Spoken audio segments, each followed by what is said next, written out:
Doctor Srujana, consultant gynaecologist and fertility specialist, Indira IVF Warangal branch. ఇవాళ మనం unexplained infertility, అలాగే దానికి గల కారణాలు, దాన్ని ఎలా డయాగ్నోస్ చేయాలి, అలాగే దాని ట్రీట్మెంట్ ఎలా ఇవ్వాలో మనం డిస్కస్ చేసుకున్నాం. అయితే దీనికి డిస్కషన్కి ముందు మనం కరోనా గురించి డిస్కస్ చేయాల్సి ఉంటుంది. ఎందుకంటే మనం పాస్ట్ 1 month నుంచి తీసుకుంటే కరోనా రేట్స్ అనేవి చాలా పెరుగుతున్నాయి. అలాగే ఈ అన్లాక్ చేసిన తర్వాత లాక్డౌన్ టైంలో మనం కరోనా రేట్స్కి, అలాగే అన్లాక్ తర్వాత కరోనా రేట్స్కి చాలా డిఫరెన్స్ ఉంది. ఈ పాస్ట్ 1 month నుంచి కరోనా రేట్స్ అనేవి చాలా పెరుగుతున్నాయి. దీనికి గల కారణాలు మనం చెప్పాల్సి వస్తే, ఒకటి సోషల్ డిస్టెన్సింగ్ అనేది పాటించకపోవడం, అనవసరంగా బయటికి వెళ్ళడం, అలాగే బయటికి వెళ్ళిన వాళ్ళు ఇంటికి వచ్చిన తర్వాత పెద్దవాళ్ళకి ఎక్స్పోజ్ కావడం, అలాగే శానిటైజేషన్ మెజర్స్ అనేవి సరిగ్గా తీసుకోకపోవడం, ఓవర్ క్రౌడింగ్, ఇవన్నిటి వల్ల మన కరోనా అనేది రేట్స్ అనేవి చాలా పెరగడం మనం చూస్తున్నాం. అయితే ఈ కరోనాకి స్పెసిఫిక్ ట్రీట్మెంట్, అలాగే వ్యాక్సిన్ అనేది ఇప్పటి వరకు లేదు కాబట్టి, అలాగే ఇది ఎప్పుడు కంట్రోల్లోకి వస్తుందో మనకు తెలియదు కాబట్టి, దానికి గల ప్రివెంటివ్ మెజర్స్ అనేవి మనం తప్పకుండా తీసుకోవాల్సి ఉంటుంది. దీనిలో మనం ముఖ్యంగా చెప్పాల్సి వస్తే, బయటికి వెళ్ళినప్పుడు మాస్క్ ధరించడం, అలాగే అనవసరంగా బయటికి వెళ్ళకపోవడం, అలాగే పెద్దవారిని దూరంగా ఉంచడం, అలాగే పెద్దవారిని బయటికి వెళ్ళడంలో కంట్రోల్ చేయడం, అలాగే మనం ప్రాపర్గా ఫ్రీక్వెంట్గా హ్యాండ్ వాష్ చేసుకోవడం, అలాగే ప్రాపర్గా శానిటైజేషన్ మెజర్స్ అనేవి తీసుకోవడం వల్ల ఈ కరోనాను మనం కొంతవరకు లిమిట్ చేసే ఛాన్సెస్ ఉంటాయి. అలాగే ఈ ఇందిరా ఐవీఎఫ్ సెంటర్స్లో అన్నిట్లో మనం ఇప్పుడు వర్కింగ్లోనే ఉన్నాయి. అయితే ఇందిరా ఐవీఎఫ్ సెంటర్స్లో కరోనాని కంట్రోల్ చేయడానికి మేము ఏమేమి మెజర్స్ తీసుకుంటున్నామంటే, ఒకటి టెలిఫోనిక్ ప్రీ అపాయింట్మెంట్స్ తీసుకుంటున్నాం. అలాగే కపుల్ సెంటర్కి విజిట్ చేసినప్పుడు వాళ్ళది ఒక ట్రావెల్ హిస్టరీ డిక్లరేషన్ ఫామ్ అనేది తీసుకుంటాం. అలాగే వాళ్ళని టెంపరేచర్ స్క్రీన్ చేస్తున్నాం. అలాగే హ్యాండ్ శానిటైజర్స్, అలాగే సిట్టింగ్ ఏరియాలో కొంచెం సోషల్ డిస్టెన్సింగ్ పాటించడం, అలాగే డిజిటల్ పేమెంట్స్ని ఎంకరేజ్ చేయడం, ఇవన్నీ మేము కరోనా కట్టడి చేయడానికి ప్రివెంటివ్ మెజర్స్ అన్ని సెంటర్స్లో తీసుకుంటున్నాం. అయితే ఈ కరోనా టైంలో కూడా ఈ మెజర్స్ అన్నీ తీసుకుంటూ సెంటర్స్ అనేవి వర్కింగ్లోనే ఉన్నాయి ఇప్పుడు అన్ని సెంటర్స్. అయితే మీకు ఫర్టిలిటీ రిలేటెడ్ ఏమైనా క్వెరీస్ ఉన్నా కానీ, అలాగే సంతానలేమితో బాధపడుతున్న వారు ఫ్రీ కన్సల్టేషన్స్ కోసం 7412077801 అనే నెంబర్కి కాల్ చేసి మీరు అపాయింట్మెంట్స్ని ఫ్రీ కన్సల్టేషన్ని అండ్ అపాయింట్మెంట్ని బుక్ చేసుకునే ఛాన్సెస్ ఉన్నాయి. ఇప్పుడు వరంగల్లో ఐవీఎఫ్ క్లినిక్లో ఫ్రీ కన్సల్టేషన్స్ అనేవి నడుస్తున్నాయి. సో మీరు ఈ ఆపర్చునిటీని అవైల్ చేసుకొని ఈ నెంబర్కి కాల్ చేసి మీరు అపాయింట్మెంట్స్ అనేవి బుక్ చేసుకోవచ్చు. అయితే ఇప్పుడు మనం ప్రాపర్గా టాపిక్లోకి వెళ్దాం. అన్ఎక్స్ప్లెయిన్ ఇన్ఫర్టిలిటీ అంటే ఏంటి? ఈ అన్ఎక్స్ప్లెయిన్ ఇన్ఫర్టిలిటీ గురించి చర్చించుకునే ముందు ఫస్ట్ అసలు ఇన్ఫర్టిలిటీ అంటే ఏంటో మనం డిస్కస్ చేయాల్సి ఉంటుంది. ఇన్ఫర్టిలిటీ అంటే ఒక 12 months కపుల్ కంటిన్యూస్గా ట్రై చేసినా, ఏం ఫ్యామిలీ ప్లానింగ్ మెథడ్స్ లేకుండా 1 year కంటిన్యూస్గా ట్రై చేసినా మన ప్రెగ్నెన్సీ రావట్లేదంటే మనం అప్పుడు ఇన్ఫర్టిలిటీ అంటాం. అయితే ఈ ఇన్ఫర్టిలిటీకి రీజన్స్ ఒక్కొక్క స్త్రీలో ఒక్కొక్క రకంగా ఉంటాయి. ఇన్ఫర్టిలిటీ రీజన్స్ అనేవి స్త్రీలో ఉండొచ్చు, పురుషుల్లో ఉండొచ్చు. స్త్రీలో తీసుకుంటే కొన్ని గర్భసంచిలో కారణాలు ఉంటాయి, అలాగే కొన్ని ట్యూబ్స్ కారణాలు ఉంటాయి, అలాగే కొన్ని ఓవరీస్లో డిఫెక్ట్స్ అనేవి మనం చూస్తాం. అలాగే పురుషుల్లో తీసుకుంటే మెయిన్గా శుక్రకణాల్లో సీమెన్ అనాలిసిస్లో మనం డిఫెక్ట్స్ అనేవి చూస్తాం. అలాగే మనం అన్ఎక్స్ప్లెయిన్ ఇన్ఫర్టిలిటీ అంటే ఏంటి? మనం నార్మల్గా బేసిక్ 3 ఫర్టిలిటీ ఇన్వెస్టిగేషన్స్ అనేవి చేస్తాం. దీంట్లో పురుషుడికి మెయిన్గా శుక్రకణాల టెస్ట్, అలాగే స్త్రీల్లో మెయిన్గా ఒకటి ట్యూబర్ టెస్ట్, ఇంకొకటి ఓవ్యులేషన్ స్టడీస్. ఈ 3 టెస్ట్ అనేవి బేసిక్ ఫర్టిలిటీ ఇన్వెస్టిగేషన్స్గా అన్ని సెంటర్స్లో చేస్తున్నాం. అయితే ఈ అన్ఎక్స్ప్లెయిన్ ఇన్ఫర్టిలిటీ అంటే ఈ 3 బేసిక్ ఫర్టిలిటీ ఇన్వెస్టిగేషన్స్ చేసిన తర్వాత కూడా అన్ని నార్మల్ ఉండి 1 year తర్వాత కూడా కపుల్ కన్సీవ్ కావట్లేదంటే దాన్ని మనం అన్ఎక్స్ప్లెయిన్ ఇన్ఫర్టిలిటీ అంటాం.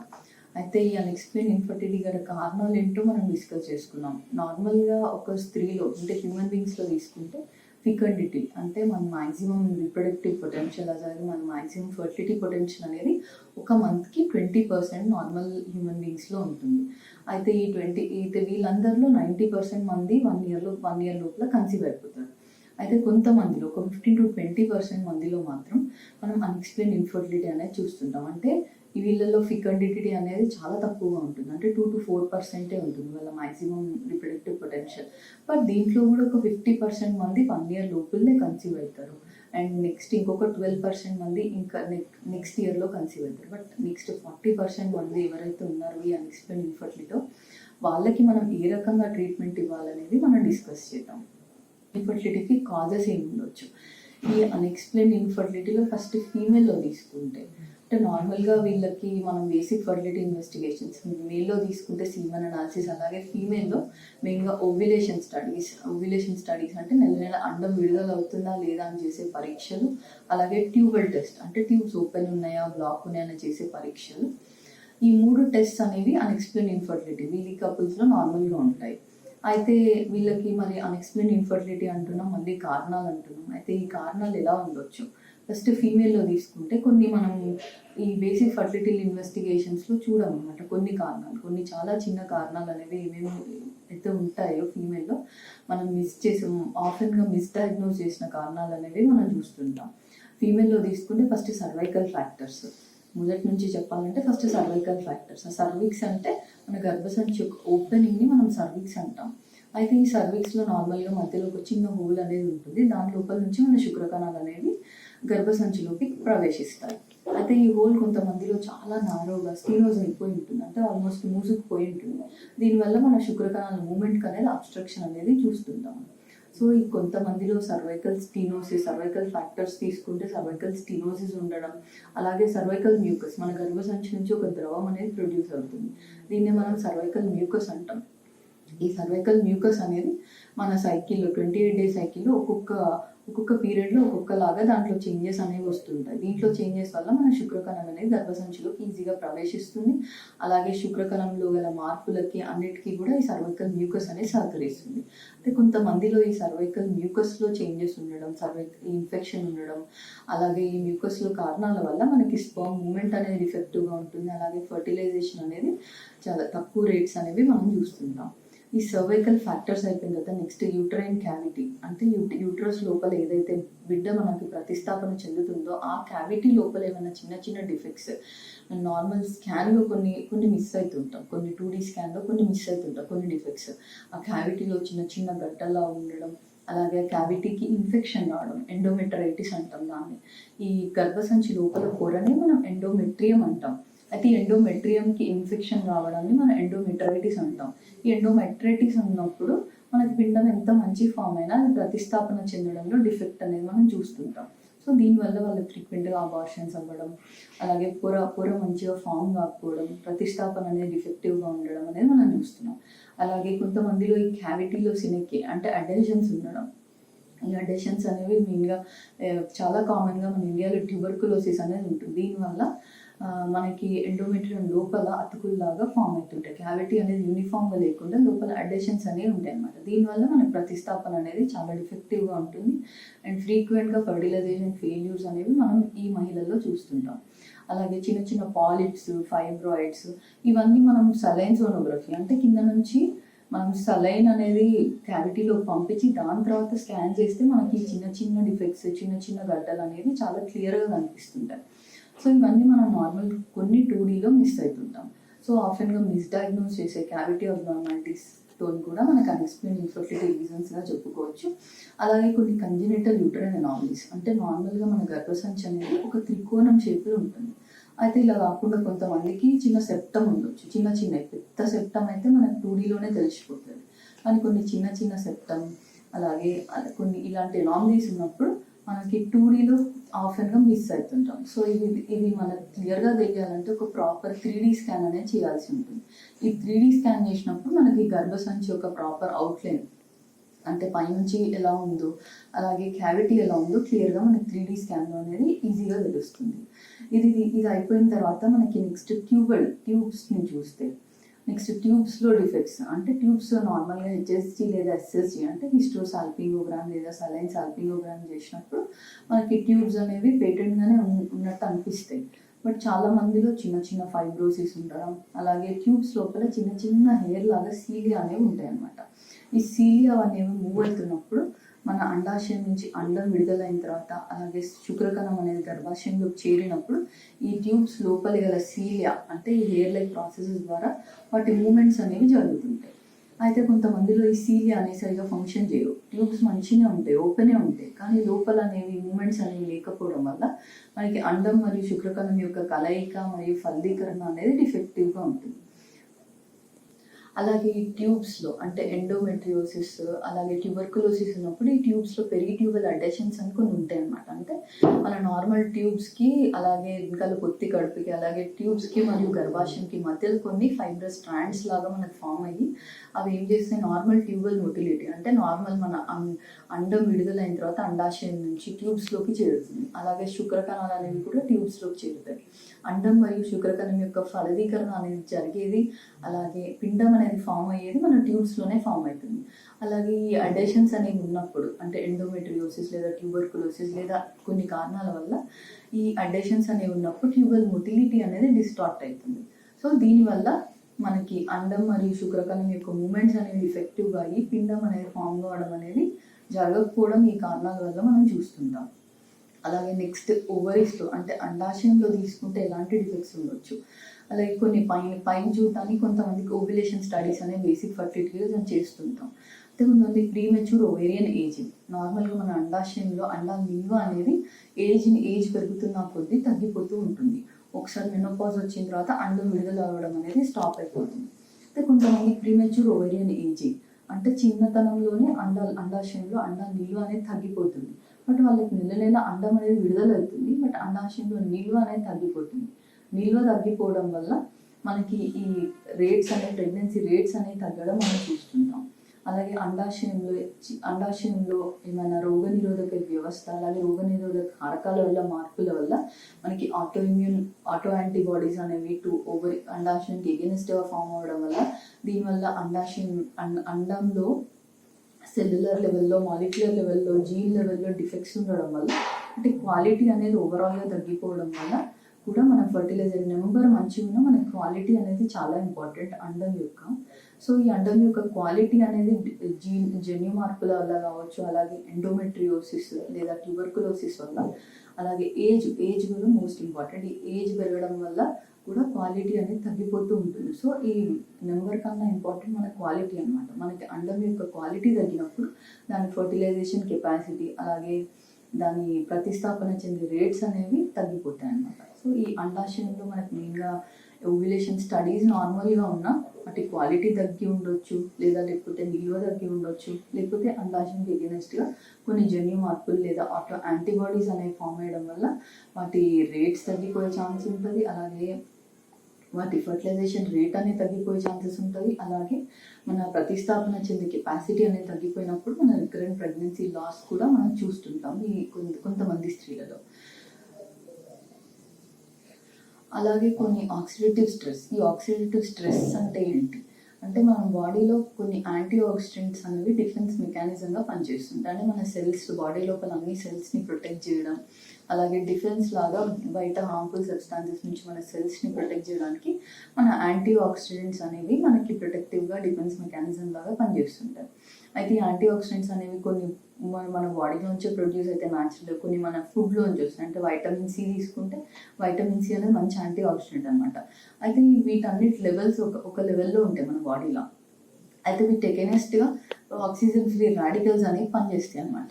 ఈ ఆక్సిజన్ ఫ్రీ రాడికల్స్ అనేవి చాలా ఎక్కువైనప్పుడు బాడీలో వాటి యాంటీ ఆక్సిడెంట్ డిఫెన్స్ మెకానిజం అనేది క్రాస్ అయినప్పుడు ఈ రిడాక్స్ అనేది ఇంబ్యాలెన్స్ అయినప్పుడు, ఈ రెండింటికి మధ్యలో ఇంబ్యాలెన్స్ వచ్చినప్పుడు ఏమవుతుంది, మన సెల్ డ్యామేజ్ అనేది స్టార్ట్ అవ్వడం ప్రొడ్యూస్ అవుతుంది. అది ఇలాంటివి మన రిప్రొడక్టివ్ సిస్టమ్ అంటే మన ఊసెట్ లెవెల్లో స్పర్మ్ లెవెల్లో తీసుకుంటే ఈ ఆక్సిడేటివ్ స్ట్రెస్ వల్ల మన అండం యొక్క క్వాలిటీ అనేది చాలా తగ్గిపోతుంది అనమాట. ఈ అండం యొక్క క్వాలిటీ తగ్గుతుంది, అలాగే ఫర్టిలైజేషన్ ఎబిలిటీ ఆ అండంది తగ్గిపోతుంది. అలాగే ఇంప్లాంటేషన్ అంటే ప్రతిస్థాపన, ఒకవేళ పిండం ఫామ్ అయినా కూడా అది ప్రతిస్థాపన చెందే శక్తిని కోల్పోతుంది అనమాట. సో మనకి ఆక్సిడేటివ్ స్ట్రెస్ అనేది కూడా ఒక కారణంగా అన్ఎక్స్ప్లెయిన్ ఇన్ఫర్టిలిటీలో చెప్పొచ్చు.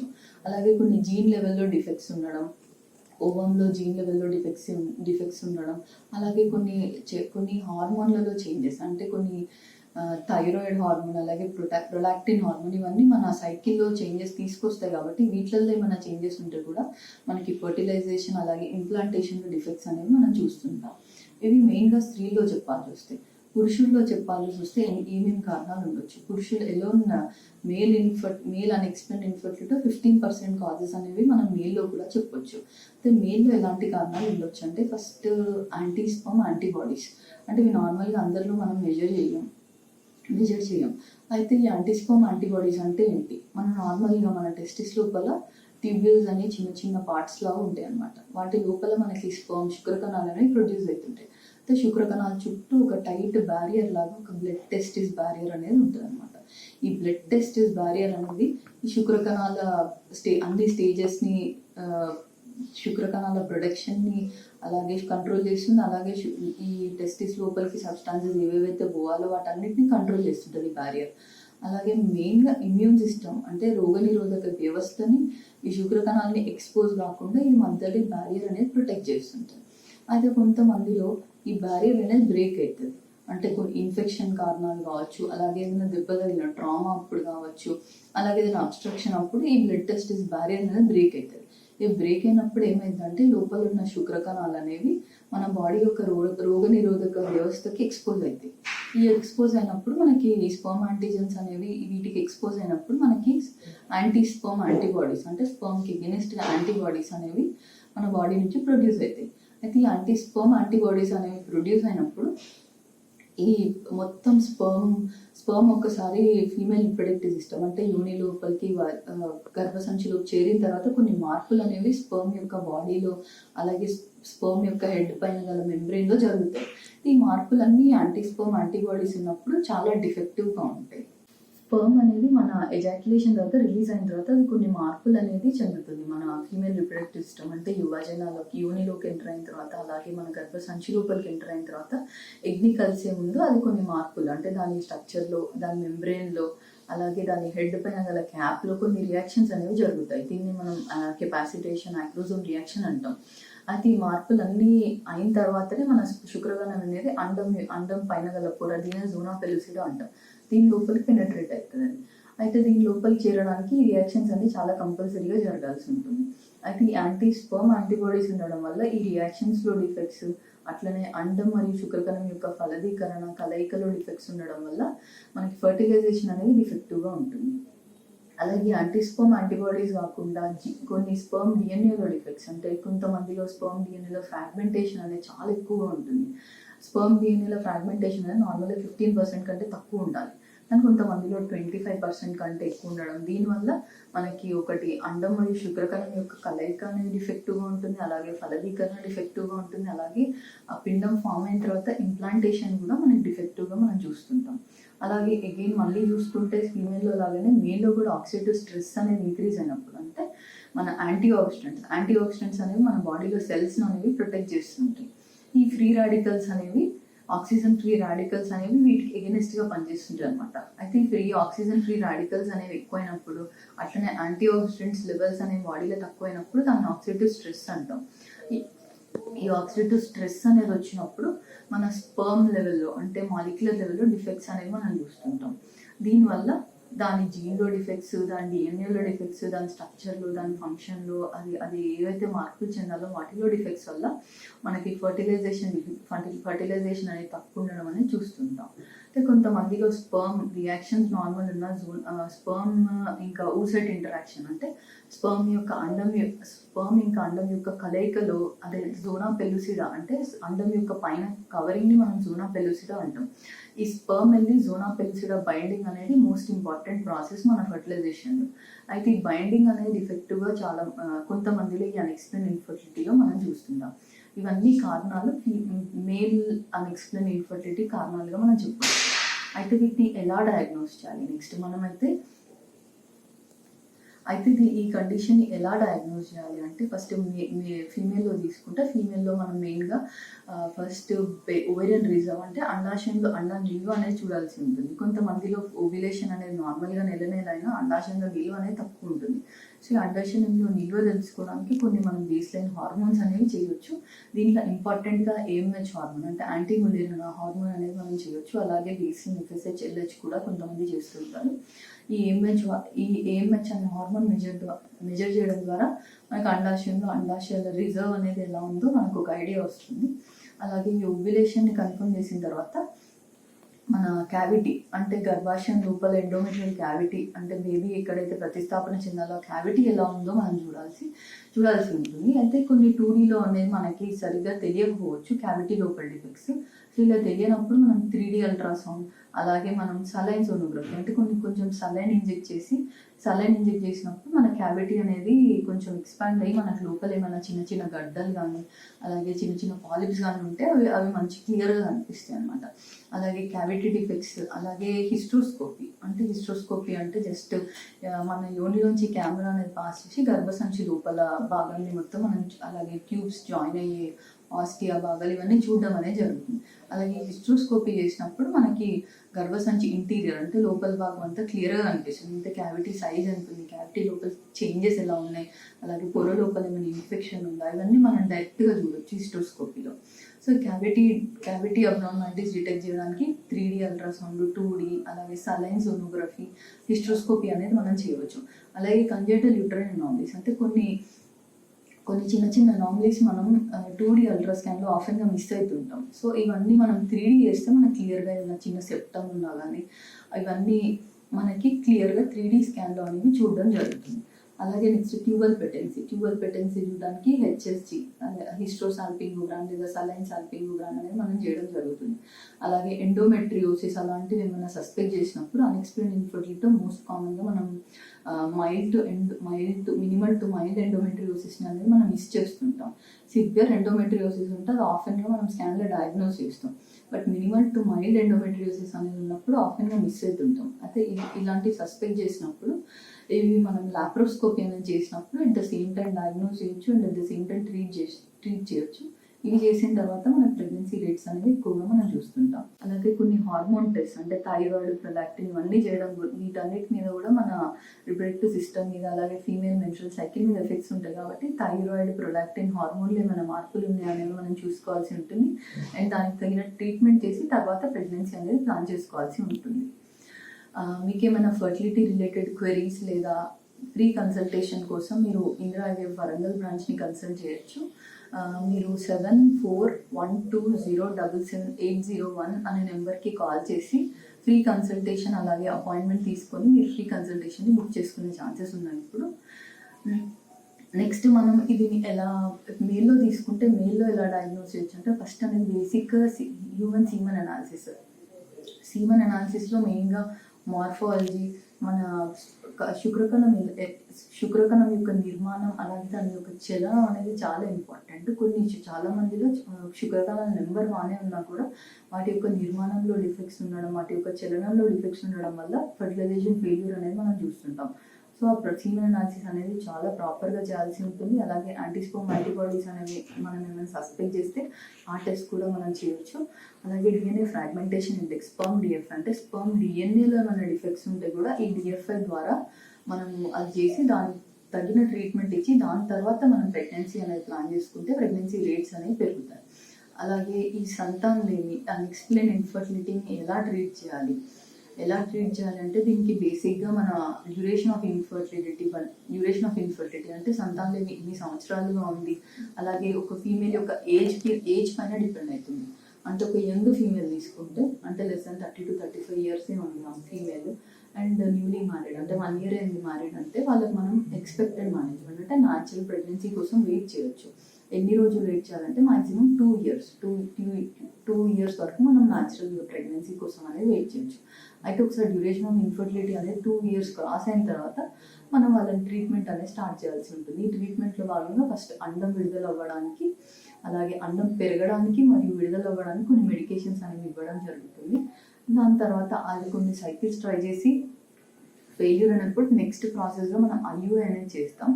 IUIలో సేమ్ అండం విడుదల అవ్వడానికి మెడికేషన్ ఇచ్చి శుక్రకణాలు అనేవి ప్రాసెస్ చేసి దాంట్లో మంచి చలనం కలిగిన శుక్రకణాలు మాత్రం తీసుకుని ఒక క్యాథెటర్ ద్వారా గర్భసంచి లోపలికి మనం అండం విడుదలయ్యే టైంలో గర్భసంచి లోపలికి ఇన్సెమినేట్ చేయడం అనేది జరుగుతుంది. అయితే ఈ IUI అనేది 3 to 4 cycles చేసిన తర్వాత కూడా మనకి ప్రెగ్నెన్సీ ఫెయిల్యూర్ రేట్స్ అనేవి ఉన్నప్పుడు ఇప్పుడు మనం నెక్స్ట్ ఇన్విట్రో ఫర్టిలైజేషన్కి అనేది వెళ్ళాల్సి ఉంటుంది. అయితే ఇది లెస్ దాన్ 30 to 35 years మహిళలు, అదే 35 to 40 years మహిళలు, 39 years మహిళలో మనం ఏం చేయాలంటే వీళ్ళకు ఒక only 1 year 6 to 12 months of expected management ఇవ్వచ్చు. అంటే వాళ్ళు ఓన్లీ న్యాచురల్ ప్రెగ్నెన్సీ కోసం ఒక 6 నుంచి మాక్సిమం 12 months వరకు వెయిట్ చేయొచ్చు. దాని తర్వాత మనం వాళ్ళని ట్రీట్ చేయాల్సి ఉంటుంది ఇమీడియట్గా. ఫస్ట్ అనేది ఓవ్యులేషన్ ఇండక్షన్ డ్రగ్స్, అంటే అండం ఫామ్ అవ్వడానికి అలాగే విడుదల అవ్వడానికి drugs, and along with that IUI చేయొచ్చు. At the same time interactive insemination. ఇవి ఒక 3 to 4 cycles ట్రై చేసి మ్యాక్సిమం దీంతో మనకు ప్రెగ్నెన్సీ రావట్లేదంటే నెక్స్ట్ బెస్ట్ మనకి IVF తీసుకోవాలి. అలాగే మనం మోర్ దాన్ 40 years ఉన్నాయి ఆల్రెడీ మహిళకి అంటే వాళ్ళకి ఇమీడియట్గా ట్రీట్మెంట్ అనేది స్టార్ట్ చేయాల్సి ఉంటుంది. ఎందుకంటే ఆల్రెడీ 40 years అంటే వారి యొక్క అండాశయంలో నిలువ అనేది చాలా తగ్గిపోయి ఉంటుంది, అలాగే అండం యొక్క క్వాలిటీ అనేది చాలా తగ్గిపోయి ఉంటుంది. సో వాళ్ళకి ఇమీడియట్గా మనం ట్రీట్మెంట్ అనేది స్టార్ట్ చేయాల్సి ఉంటుంది. సో ఇమీడియట్ ట్రీట్మెంట్ అంటే ఫస్ట్ అండం రిలీజ్ అవ్వడానికి, అలాగే అండం ఫామ్ అవ్వడానికి మెడికేషన్, అలాగే at the same time IUI ఒక 3 to 4 cycle ట్రై చేసి దాని తర్వాత కూడా మన ప్రెగ్నెన్సీ రాకపోతే డైరెక్ట్గా ఇన్విట్రో ఫర్టిలైజేషన్ అనేది చేయాల్సి ఉంటుంది. ఈ ఇన్విట్రో ఫర్టిలైజేషన్ అంటే ఇన్విట్రో ఫర్టిలైజేషన్లో మనం కొన్ని స్త్రీకి హార్మోన్స్ అనేవి ఇవ్వడం జరుగుతుంది. దీనివల్ల మన అండాశయం లోపల అండాలన్నీ పెద్దదయ్యి అది ఒక మాక్సిమం సైజ్, మంచి సైజ్ మెచ్యూరిటీ వచ్చిన తర్వాత మనం అండాశయం నుంచి అండాలు అనేవి బయటికి కలెక్ట్ చేయడం జరుగుతుంది. And at the same time మనం హస్బెండ్ నుంచి శుక్రకణాలు తీసుకొని అవి వాటిని ప్రాసెస్ చేసి దాంట్లో మంచి నిర్మాణం మరియు మంచి చలన కలిగిన శుక్రకణాలను తీసుకొని అండం మరియు శుక్రకణం యొక్క ఫలదీకరణ అనేది మనం బయట IVF ల్యాబ్లో చేస్తున్నాం. సో ఇది ఒకసారి పిండం ఫామ్ అయిన తర్వాత దాన్ని తిరిగి స్త్రీ యొక్క గర్భాశయంలోకి ట్రాన్స్ఫర్ చేయడం అనేది జరుగుతుంది. సో ఈ IVF చేయడం ద్వారా మనం చిన్న చిన్న డిఫెక్ట్స్ అంటే అండాశయంలో గ్యామెట్ నెంబర్లో అంటే oocyte నెంబర్లో ఏమైనా డిఫెక్ట్స్ ఉంటే అండాశయం నిల్వ తక్కువ ఉన్నప్పుడు మనం దాన్ని బైపాస్ చేస్తున్నాం IVFలో. అలాగే ట్యూబల్ మోస్ట్ కామన్ కాజెస్ ట్యూబ్లో ఉంటాయి కాబట్టి ట్యూబ్ని మనం డైరెక్ట్గా బైపాస్ చేస్తున్నాం కాబట్టి ట్యూబల్ ఫ్యాక్టర్స్ ఏమైనా ఉన్న వారికి IVF ద్వారా ప్రెగ్నెన్సీ రేట్స్ అనేవి చాలా పెరిగే అవకాశం ఉంది. నేను ఇన్ఫర్టిలిటీతో బాధపడుతున్న వాళ్ళు వెంటనే వాళ్ళ దగ్గరలో వాళ్ళ ఫర్టిలిటీ స్పెషలిస్ట్ని కన్సల్ట్ చేసి ఒక డీటెయిల్ వర్కప్ అనేది చేసి దానికి గల కారణాలు తెలుసుకొని దాన్ని ట్రీట్ చేస్తే మన ప్రెగ్నెన్సీ రేట్స్ అనేవి ఎక్కువగా రావడం మనం చూస్తుంటాం. అలాగే మీకు ఏమైనా ఫర్టిలిటీ రిలేటెడ్ క్వెరీస్ ఉన్నా, అలాగే మీకు సంతానం లేని సమస్యతో బాధపడుతున్నా మీరు మా క్లినిక్లో ఫ్రీ కన్సల్టేషన్ కోసం 7412077801 అనే నెంబర్కి కాల్ చేసి మీ ఫ్రీ కన్సల్టేషన్ అండ్ అపాయింట్మెంట్ని బుక్ చేసుకోవచ్చు.